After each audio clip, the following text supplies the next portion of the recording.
आज हम ऐसी किताब के बारे में बात करेंगे जो स्टीव जॉब्स की बायोग्राफी में भी मेंशन की गई है, जिसमें उन्होंने लिखा है कि परमहंस योगानंद की ये बुक ऑटोबायोग्राफी ऑफ ए योगी मैंने हर साल पढ़ी है।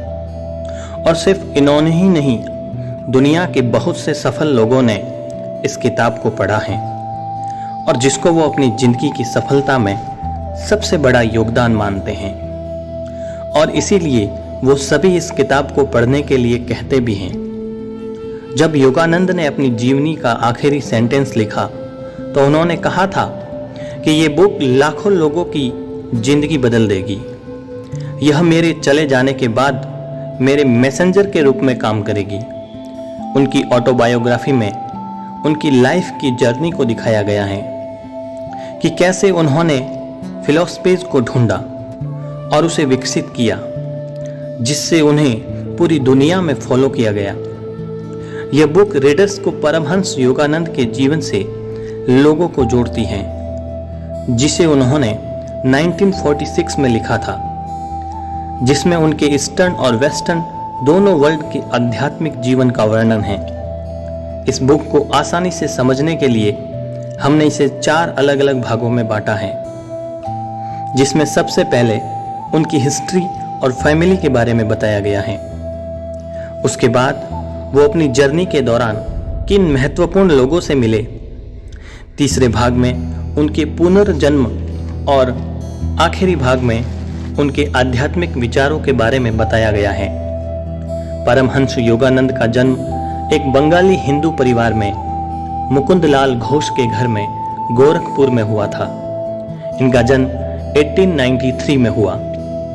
इनके पिता स्कॉलर थे, जिन्होंने कई सीक्रेट टेक्स्ट, जिसमें भगवत गीता भी शामिल है, याद कर रखी थी। वो बताते हैं कि भारतीय संस्कृति गुरु शिष्य रिलेशनशिप को सभी चीज़ों से ज़्यादा महत्व देती है, क्योंकि यह ज्ञान और आध्यात्मिकता पर आधारित होती है। उनका मानना था कि योगानंद एक महान आत्मा है जो इस धरती पर अवतरित हुई है। जब वो 2 साल के थे तब उन्होंने खुद को अपने पिछले जन्म में एक यंग योगी के रूप में कैलाश पर्वत पर तिब्बत में देखा था। जब योगानंद 4-5 साल के थे तब ज़्यादातर बच्चे बात नहीं करते थे, लेकिन तब भी उन्होंने बताया कि वे पिछले जन्म में क्या थे। इससे उनके आसपास के लोगों का उन पर ध्यान गया। योगानंद के पिताजी बंगाल रेलवे में एक हाई रैंक पर अधिकारी थे। उनकी माताजी एक आदर्श धार्मिक गृहिणी थी और वो बच्चों को सिर्फ प्रेम से जीवन जीना सिखाती थी। उनके माता पिता अपने गुरु लाहिड़ी महाशय के साथ काफी डीपली कनेक्टेड थे। जैसे जैसे योगानंद बड़े हुए, उन्हें आध्यात्मिक अनुभव होते गए और वो अपनी कम्युनिटी के संतों को मार्गदर्शन के लिए ढूंढते रहे।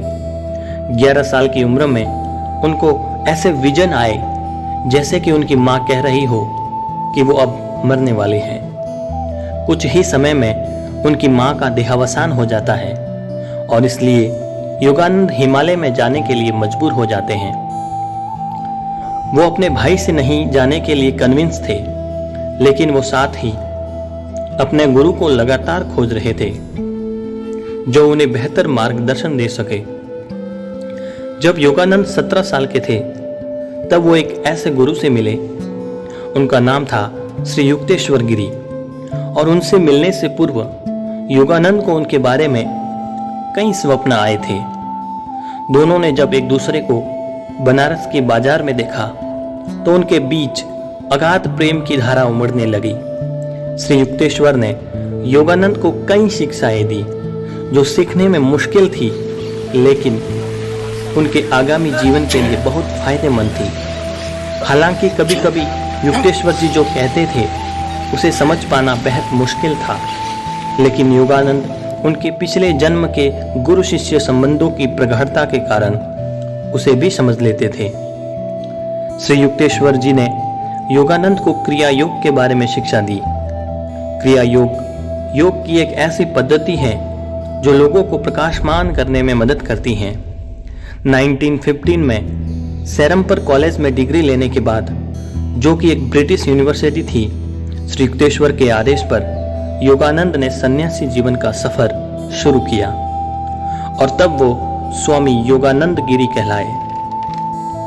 योगानंद ने फिर अपने आध्यात्मिक ज्ञान को लोगों के साथ बांटना शुरू किया।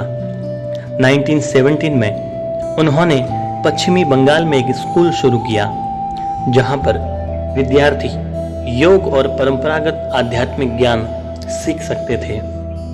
वो पहली बार 1920 में अमेरिका गए और अमेरिकन्स ने भी उनकी शिक्षाओं में गहरी रुचि दिखाई।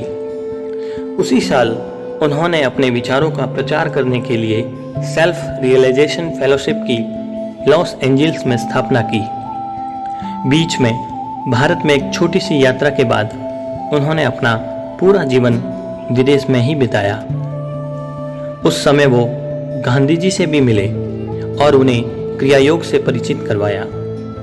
वो अपने जीवन में कई संतों से मिले, जिसमें गंध बाबा भी शामिल हैं, जो किसी भी समय सुगंध प्रकट कर सकते थे। बाघ स्वामी जी, जो बाघ के साथ कुश्ती लड़ते थे। निर्मला देवी, जिन्हें जॉय ऑफ मदर भी कहा जाता है और जिन्होंने अपना ज्यादातर समय समाधि में ही बिताया। योगानंद ने बंगाल में गिरिबाला को ढूंढने के लिए भी यात्रा की, ऐसी संत जो खाना नहीं खाती थी और सिर्फ योगिक क्रियाओं के बल पर बिना खाने के जीवित रहती थी। इनके करीबी दोस्तों में साइंटिस्ट जगदीश चंद्र बसु, रविंद्रनाथ टैगोर, श्री रमन महर्षि शामिल थे।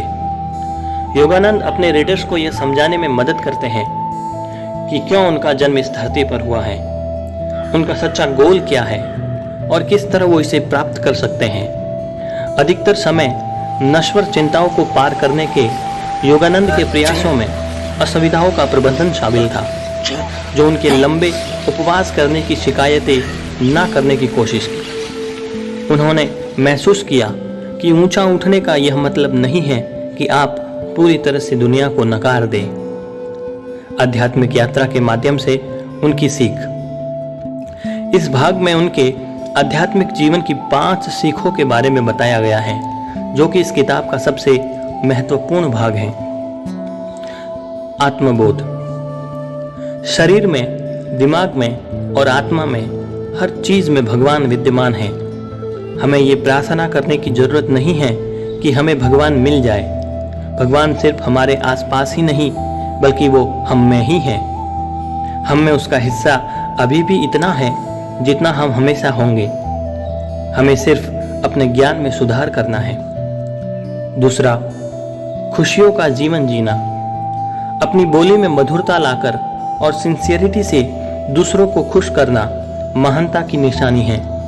वो अक्सर कहा करते थे कि आपके आसपास जो है उसमें कंफर्टेबल रहे। फिजूल खर्च आगे आपको दुखी ही करेगा।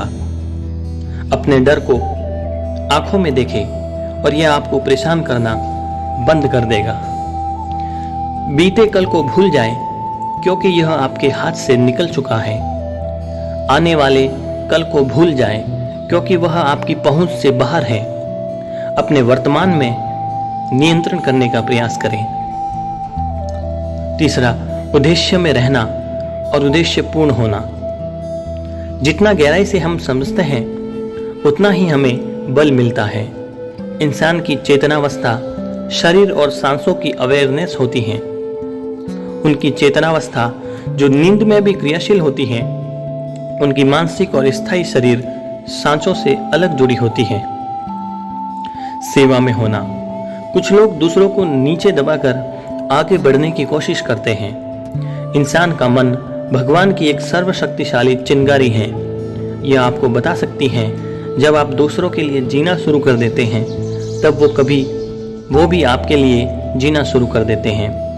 अपनी जान पहचान भगवान से बनाएं। तो दोस्तों, आपने अभी तक इस किताब को यदि नहीं पढ़ा है तो इसे जरूर पढ़ें। यह आपके जीवन में अद्भुत बदलाव लाएगी।